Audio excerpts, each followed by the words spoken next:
You good? You ready? Okay, good morning. I'm Terry, and I'm giving the class for Business and Professional Communications with Central Texas College. The class is on vaccinations, and it's a persuasive argument that I'm trying to give to you. So I'm going to show you my ideas, the opposite, the opposing ideas of the argument, and give you some little insight into CDC, which is the Center for Disease Control, and what they say.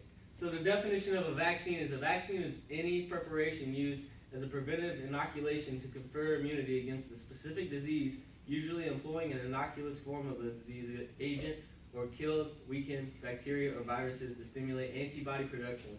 So basically what that means is they give you a little bit of the virus so your body can build up an immunity or whatever it is to fight and effectively kill that virus. Positive effects of the vaccine.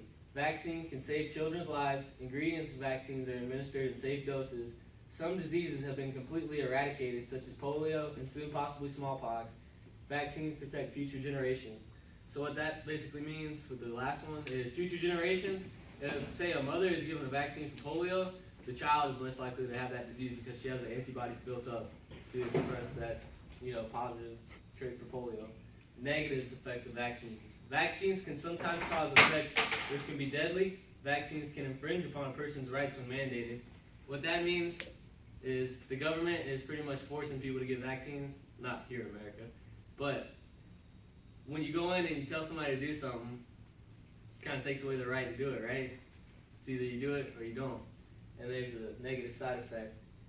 Vaccines can contain suspicious ingredients, and most shots target relatively harmless diseases and waste. So, by the numbers, a little bit of statistics. According to procon.org, all 50 states require immunization of children for measles, polio, and other preventative diseases in order to attend school, yet no federal regulation requires it. According to parents.com, the federal government has a nominal goal of 80% of children ages 19 to 35 months being vaccinated. The statistics on that are usually they only give you 10 vaccines for the different diseases, and you're supposed to have 28 total recurrences of these vaccines, which include polio and measles, malaria, a few other ones. They include diphtheria, smallpox, whooping cough. I'm sure some of y'all have gotten that. Being in the military, you've got what's the one you get when you go through pre-deployment? Smallpox? That's smallpox? Anthrax. I didn't get smallpox because I got a child at the house and couldn't pass around a lot of disease to the child. But here is my opinion on why it's better. The positive effects of a vaccine versus the negative effects of a vaccine. State laws like Ohio, New York, and North Carolina, they will not let you go to school without every single vaccine. That's definitely a negative. If you don't want to get an education, you probably shouldn't get your shots, They don't want the general population to spread these diseases. These diseases are deadly. Okay, go on. On June 22nd, federal judge William Kuntz of New York upheld an unvaccinated children from public school law when a child returned to school with chickenpox. So he basically erected a law stating that children will not come to school in New York if they have any type of disease that can be communicable. Many pediatricians will not treat children who have been vaccinated. Some legal experts believe that parents who do not vaccinate their children should be subject to criminal persecution. That means, of course, that they're going to try to prosecute you for negligence if you do not treat your children. Is everybody tracking? Any questions? So, what do you feel about vaccines, Taylor? Tell me, give me your opinion. What they really could be good, could be bad. What are the bad things in your mind?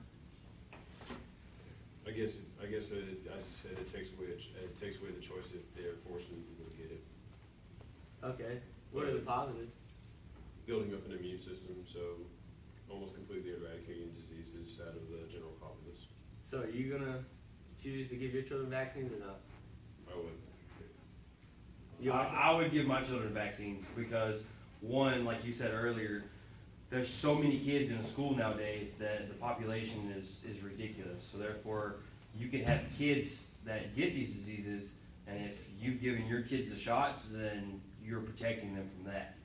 So, and then also, the negatives to it is possible, you don't know what that person's body is gonna react to the ingredients in that shot, but the positives outweigh the negatives by taking the chance of protecting them.